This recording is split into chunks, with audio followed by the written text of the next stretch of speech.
आप सभी प्रभु के भक्तों को नमस्कार। स्वागत है आपका हमारे YouTube चैनल धर्मार्थ सनातन पर। शिव पुराण महात्म्य, छठा अध्याय। शिव पुराण के श्रवण की विधि। शौनक जी कहते हैं, महाप्राज्य सूत जी, आप धन्य एवं शिव भक्तों में श्रेष्ठ हैं। हम पर कृपा कर हमें कल्याणमय शिव पुराण के श्रवण की विधि बताइए, जिससे सभी श्रोताओं को संपूर्ण उत्तम फल की प्राप्ति हो। सूत जी ने कहा, मुने शौनक, तुम्हें संपूर्ण फल की प्राप्ति के लिए मैं शिव पुराण की विधि सविस्तार बताता हूँ। सर्वप्रथम किसी ज्योतिषी को बुलाकर दान से संतुष्ट कर उससे कथा का शुभ मुहूर्त निकलवाना चाहिए और उसकी सूचना का संदेश सभी लोगों तक पहुंचाना चाहिए कि हमारे यहाँ शिव पुराण की कथा होने वाली है। अपने कल्याण की इच्छा रखने वालों को इसे सुनने अवश्य पधारना चाहिए। देश देश में जो भी भगवान शिव के भक्त हों तथा शिव कथा के कीर्तन और श्रवण के उत्सुक हों, उन सभी को आदर पूर्वक बुलाना चाहिए और उनका आदर सत्कार करना चाहिए। शिव पुराण सुनने के लिए मंदिर, तीर्थ, वन प्रांत अथवा घर में ही उत्तम स्थान का निर्माण करना चाहिए। केले के खंभों से सुशोभित कथा मंडप तैयार कराएं। उसे सब और फल पुष्प सुंदर चंदोवे से अलंकृत करना चाहिए। चारों कोनों पर ध्वज लगाकर उसे विभिन्न सामग्री से सुशोभित करें।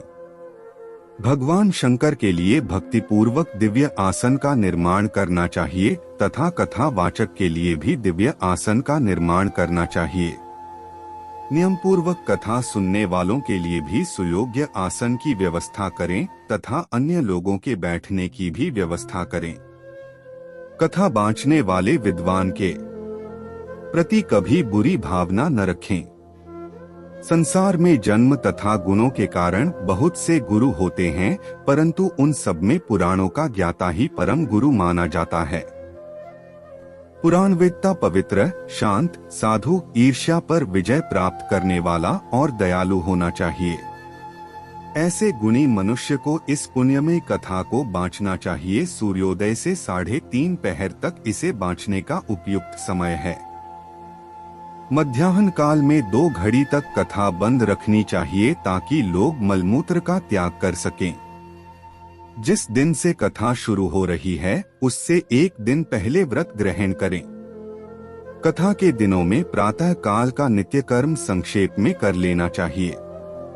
वक्ता के पास उसकी सहायता हेतु एक विद्वान व्यक्ति को बैठाना चाहिए, जो कि सब प्रकार के संशयों को दूर कर लोगों को समझाने में कुशल हो। कथा में आने वाले विघ्नों को दूर करने के लिए सर्वप्रथम गणेश जी का पूजन करना चाहिए।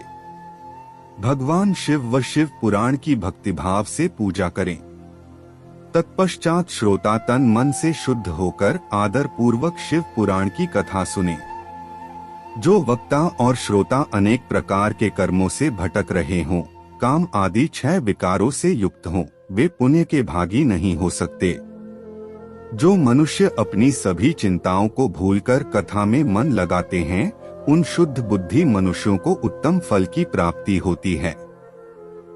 आपको हमारी बताई गई जानकारी कैसी लगी कमेंट्स में जरूर बताएं और आगे भी ऐसी रोचक और धार्मिक जानकारी के लिए चैनल को सब्सक्राइब करें। धन्यवाद। जय श्री राम।